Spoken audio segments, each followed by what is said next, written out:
So this very first one is going to ask us to find the measure of both the complement and supplement, what we just reviewed, of some angle of 55 degrees.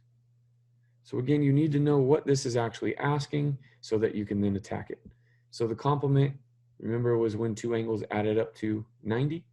So you don't need a drawing. If you want to and it helps you to visualize, that's fine. But if you're going to look at the complement, then you're going to be drawing a 90-degree angle and then cutting it at 55 degrees in order to find the unknown x. Or you know that something plus 55 has to equal that 90 degrees. And so all you're going to have to do is simply subtract that 55 degrees. Now notice how I said it, I paused, because you can do this in your head if you just think about the bigger numbers first. Take the 90 and subtract the 50, which is what that first 5 represents. Because you can do that in your head. 90 minus 50 is 40.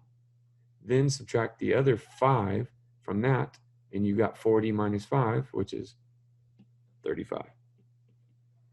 Now most of you will go back to your elementary ways that you learned, and you will borrow and do the exact same thing. 10 minus 5, 8 minus 5, that's fine. But it's hard to borrow and bring things over and do all of that in your head. You can do 90 minus 50, which is 40, and then minus 5 more, which is 35 in your head. So just trying to give you a little bit more. Now don't forget supplement and what that means. Supplement means that it is now 180 degree straight angle. So if we were to build this one, again, looking at that 55 degrees, we're trying to find what the other one would be. So since we know the whole thing is 180, we can take the unknown plus the 55 and set it equal to 180 this time.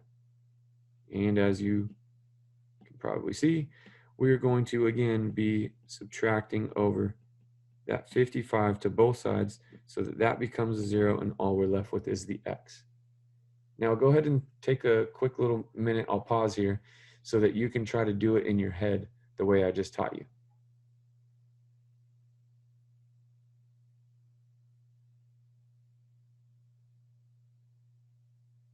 Hopefully you're able to do that in your head by taking the 180 and actually subtracting the 50 from it before the 5. We'll get to that. But 180 minus 50 you can do in your head, 130, and then subtract that other 5, so you get 125 degree angle would be what is called the supplement of 55 degrees.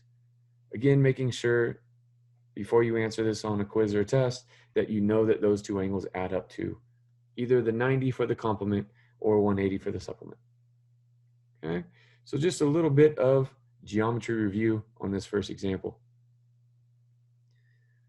The next one, same type of question, but this time giving you the geometric representation rather than just the algebraic. So in this first one, you can see that we have a right angle and it's been split by that red ray. And they're telling you what the angle measurements are, but in terms of x. So what do we know is true about 2x and 3x together? Well, because they are within that right angle, we know together their sum is what?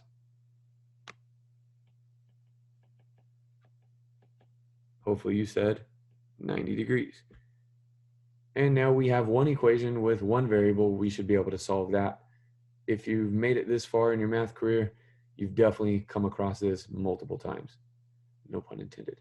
So 2x plus 3x would now give us 5x. And now we should be able to undo the multiplication. That is equal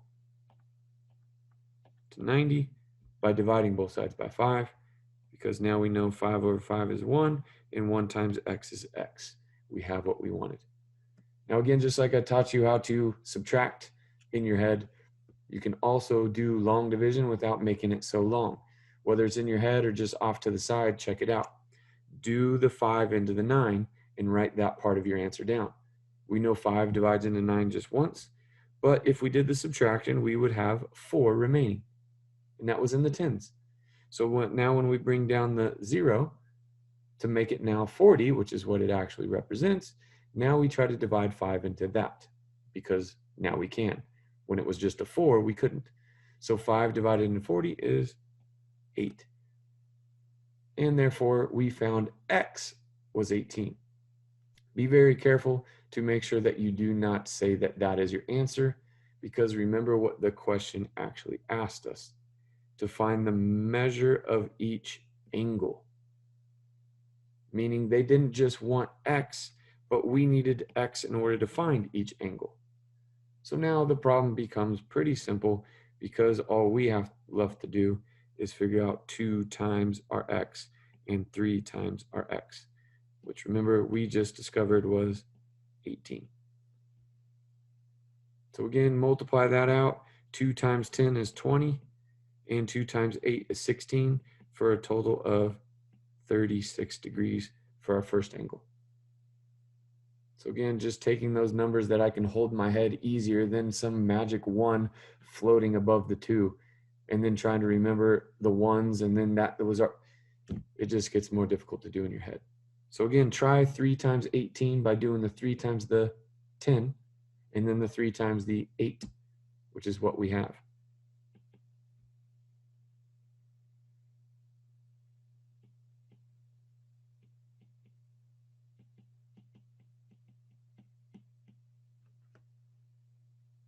All right. So again, don't forget, you're going to get pretty frustrated on my math lab or a quiz or a test if you do all that work, you do it correctly, you get X's, whatever, 18 in this case, and then you forget to actually answer what they asked, which was the measurement for each of those 2 angles. Okay? So I gave you another one just to try it if you wanted to. I'll go through this one really quickly, because we know that that is a straight angle, a half circle. We know that those 2 together add up to 180 degrees.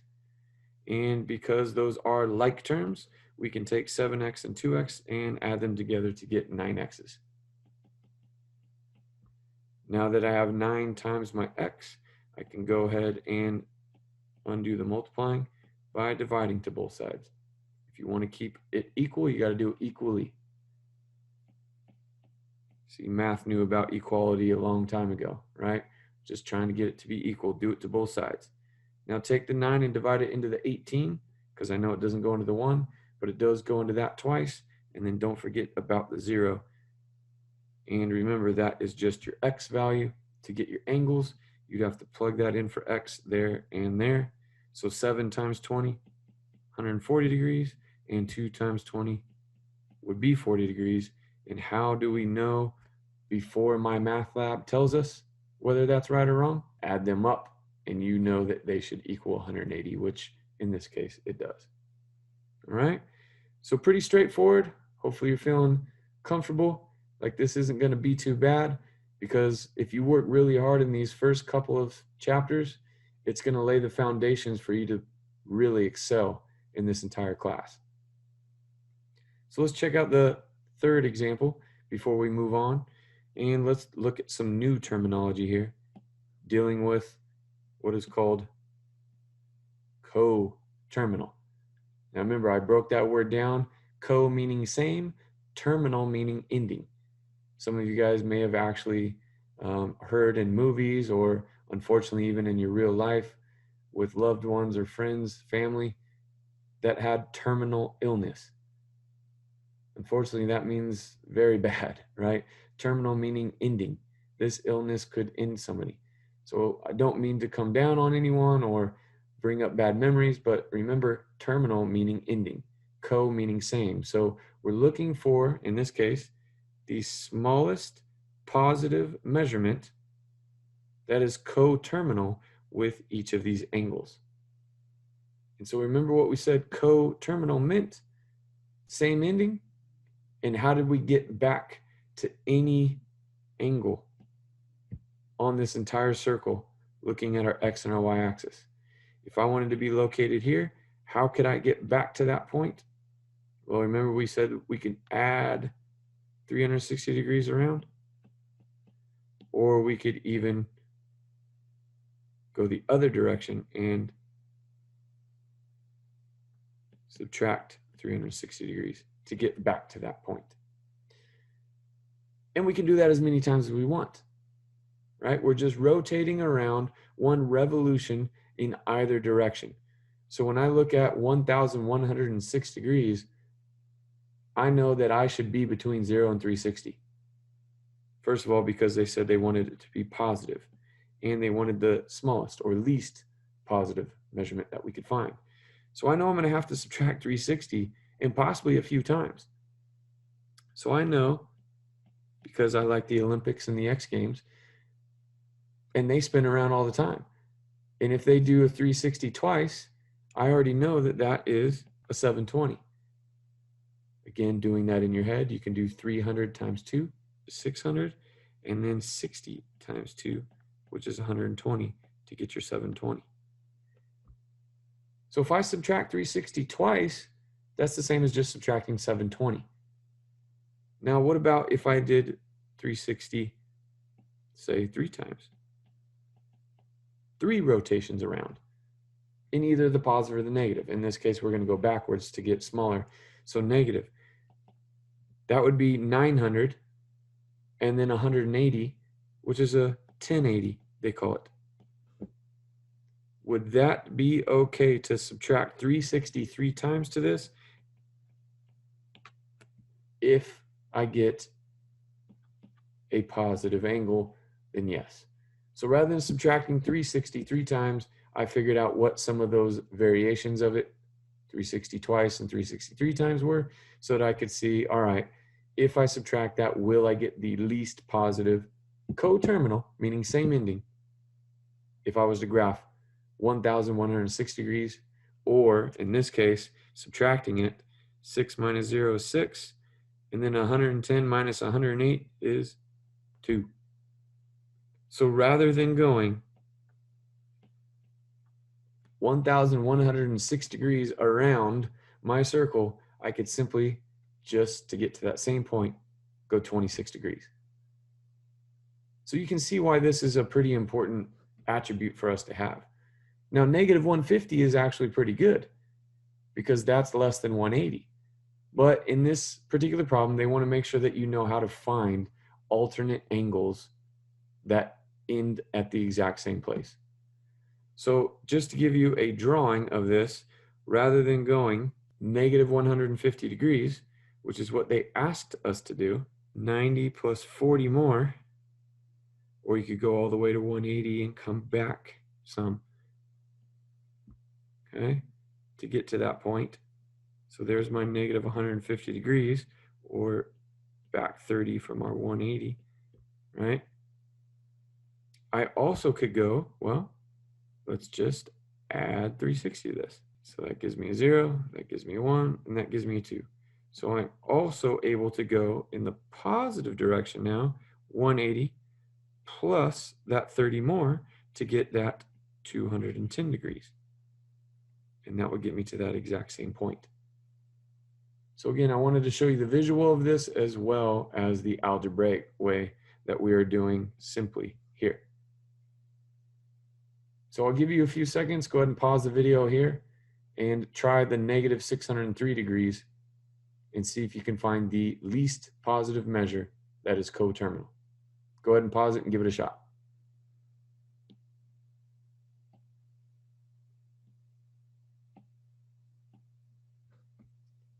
All right, hopefully you unpaused it and are ready to see if your answer matches mine. Now, remember, I already did 360 twice up here, which is the 720. If I did 1080, that'd be too big. I want the least positive measure. So I'm actually going to add 360, not once, but twice. And so that is simply adding 720 to that. 360 2 times. So rather than going back 603 degrees, I'm going to end up going, well, in this case, we'd have to do some borrowing, right? And we would get 7 and then 11, which is 117 degrees. So hopefully that's what you came up with. Again, pretty simple, but there's a reason that we're doing this. It's further down the road so that we don't have to rotate 1106 degrees or negative 603 degrees. We could simply just rotate instead 26 degrees or 117. And that will get us to the same place. Really nice. So remember those minutes and seconds that we talked about? Let's make sure that we can work with them because they will come up occasionally. Again, not too often, but I want to make sure that you guys can at least work with them. And I highly suggest that, just like you learned in early elementary school, you line up and stack them according to their position. And so when we did that with decimals, we made sure that everything was aligned with our like terms. Same thing with these. So we got 28 degrees and 35 minutes. We're going to add that to 63 degrees and 52 minutes. Now remember, I know our system is very funky. Like, for example, how many inches are in a foot? 12. So if you're 6 feet, how big are you? Yeah, exactly, too slow, right? It's much easier to figure out how tall somebody is if it was by 10. So the history behind that is pretty lame, actually. We seceded from England, but unfortunately we didn't entirely. We still used the king's thumb, which happened to be 12 of his thumbs, up to his foot. And that's what we now use. 12 inches equals 1 foot. And then another king came along, and he's outstretched from his chin to his outstretched arm in front of him, 3 of the king's feet measured up, and they called that 1 yard. So that's why 3 feet, 1 yard. The problem is they're all different, right? How many feet are in a mile? Most of you guys would have to Google that, right? I mean, it's just our system's not very good. So the one nice thing about this particular part of the math is that with the minutes and seconds, you already have that ingrained in your mind because you already know that 60 seconds makes up a minute. That still holds true here in Trig. And 60 minutes typically makes up an hour. The only difference is because we're in Trig and we're measuring angles, you need to know that 60 minutes makes up a degree instead of an hour. So with this, keep that in mind. Let's go ahead and rock and roll. 5 plus 2 always, no matter what, will equal 7. It's just a matter of what you're dealing with, right? So in this case, we still have 7 things, but that's fine. Now, when I add the 30 and the 50 together, that gives me 80, and that's not so good, okay? Because when you say a movie is 87 minutes long, how long is it? And don't say 87 minutes. What would it be in hours and minutes? And hopefully you said, well, I'd have to subtract 60 of those minutes and give it an extra hour. Now, again, remember, we're just going to change that to a degree in this. And so that would actually leave me left over with an hour and 27 minutes. So we're going to carry that extra, in this case, hour or degree over to the 28 and the 63 when we add this all up. So now together, this gives me 9 plus 3 more would give me a 12. Don't forget to carry that one over as well. And then the 6 and the 2 together is 8 plus 1 more would give me 9. So we now have 92 degrees and 27 minutes as our final answer. So again, a little weird, a little different, but we've been doing things like this with inches, feet, yards. Those are the most common measurements. A lot of you guys wouldn't even know what to do with pints, cups, quarts, all that, gallons. So our system's pretty messed up. The metric system would be a whole lot nicer to use, but hey, this is what we have. So on part B, I wanted to see if you guys could combine what we did at the very beginning, example 1, and now this example 4. And I want you to find the supplement of that angle measurement. 50 degrees, 40 minutes, and 50 seconds. And if you remember from before, all we had to do was take what we know, it adds up to entirely 180 degrees, and subtract off the one we know in order to find the one we don't know, whose sum had to add up to that 180. Now the problem with this is we obviously don't have any other seconds or minutes. We only have it in degrees right now. So what we're going to actually have to do with this is borrow 1 degree. Now remember, 1 degree was actually equal to 60 minutes. So the problem with that is we're still missing the seconds, right? I need to change it over here, and hopefully you remember that. Again, a little different, but I'm going to have to borrow one of these. So now I have 59 minutes. And if I take one of those over, that was 60 seconds. So just think about this before we actually move on and do the subtraction. What did we know 60 seconds for our entire lives, pretty much, that 60 seconds was equal to? What was equal to 1 minute? And so if I added that back over to here, I'd have 60 minutes. And we knew 60 minutes was equal to 1 hour or 1 degree, which if I carried that back over to here, I'd have my 180. So we're just working backwards and dispersing it down. The biggest mistake that students typically make with this is they know they got to borrow from the 180 and they'll put 179, but then they'll put 60 here and 60 here like I have right here, and they won't borrow the 1 minute, which is 60 seconds here. So again, just be careful with this. I know it's new, it's different, but you'll get the hang of it. Now just do your subtraction like you always have with our base 10 system. So 60 minus 50, 10, you just need to know it represents seconds. 59 minus 40, 19 minutes. That's the symbol that we use. And then 179 minus 50 would leave us with 129 degrees. Okay? So not too bad, but it is going to take some getting used to and also recognizing what those symbols represent. So the last example is a word type problem that I wanted to see if you guys could work through. So do me a favor, go ahead and pause it, read it, and see if you can at least start it and set it up. If you want to go ahead and try and finish it without me doing it first, awesome, more power to you.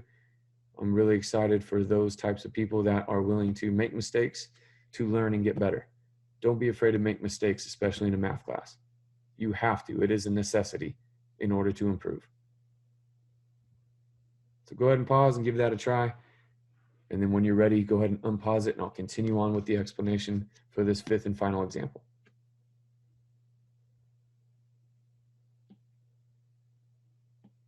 All right, I hope that you gave it a try.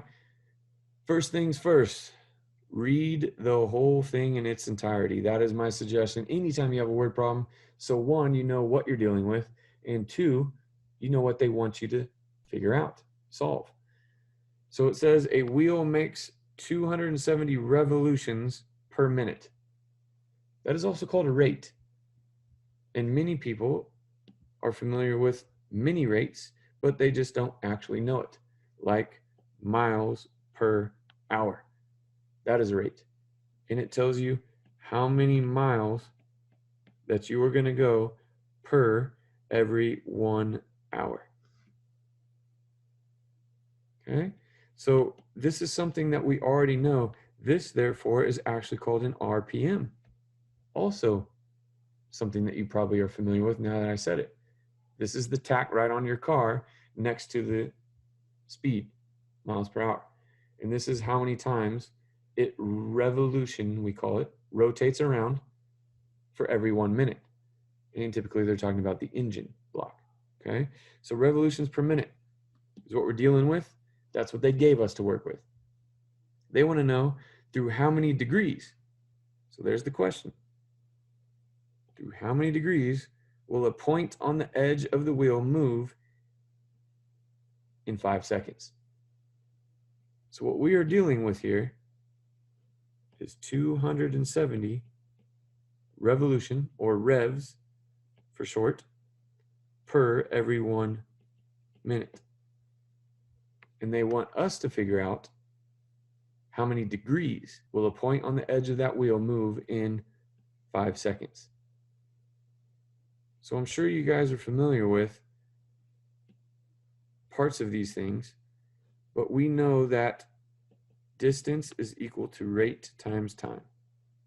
We actually have the rate, we have the time, and we want to know the distance in degrees. Here's my rate times, here's my time. I want to be able to find the distance of this in degrees. My time was 5 seconds. And I'm going to make it a fraction because my other piece, the rate, the RPMs, is already in a fraction. Now the problem with this is we have 3 different types of things that we're working with. Seconds over minutes times revolutions. We don't want any of that. The only thing they asked us to find was how many degrees. So we need to get rid of virtually all of these things. So the cool thing is I can take some of these and rewrite them. Like the 1 minute. I know I can rewrite that as what it's equivalent to, which is 60 seconds. And that works out beautifully because now the seconds will cancel out. And I also know that 5 goes into 60, or the 60 goes into 270. I can go ahead and divide this by 10 and this by 10 right off the bat. But there's still one issue. And that issue is I got revolutions. I want to get rid of this now. I want to change it to degrees. So this is one of the big secrets to math, which I'm going to tell you right here on video 1. One of the most important concepts in all of mathematics, is multiplying by 1. And you may not believe that, right? But if you take anything and multiply it by 1, you get that same thing. It's equivalent. The hardest part then is finding what that actually is. And I can write my 1 in all different ways. I can write it like this. I can write it like this. All right, so in this case, I want to actually get rid of the revolutions. And therefore, since it's on top, I'm going to put it on bottom. And I want to change it to degrees. That's what I want on top. Okay, so when I'm thinking about this, I know that 1 revolution creates 1 whole what? 1 full circle, which I already know is 360 degrees. So this is my fancy 1 that I'm rewriting it as. Okay, that is a 1. Because if I wanted to change the 360 degrees to a revolution, I got 1 over 1 revolution. Or the bottom, 1 revolution is 360 degrees. I can put that on bottom. There's my fancy 1 that I had to work hard to get, so I could simply just cancel out the revolutions here with the revolutions there. And the only things that are left are the 27, the 5, the 360, and don't forget that 6 down there. All the rest are 1s, and whether you're multiplying or dividing by 1 doesn't change anything.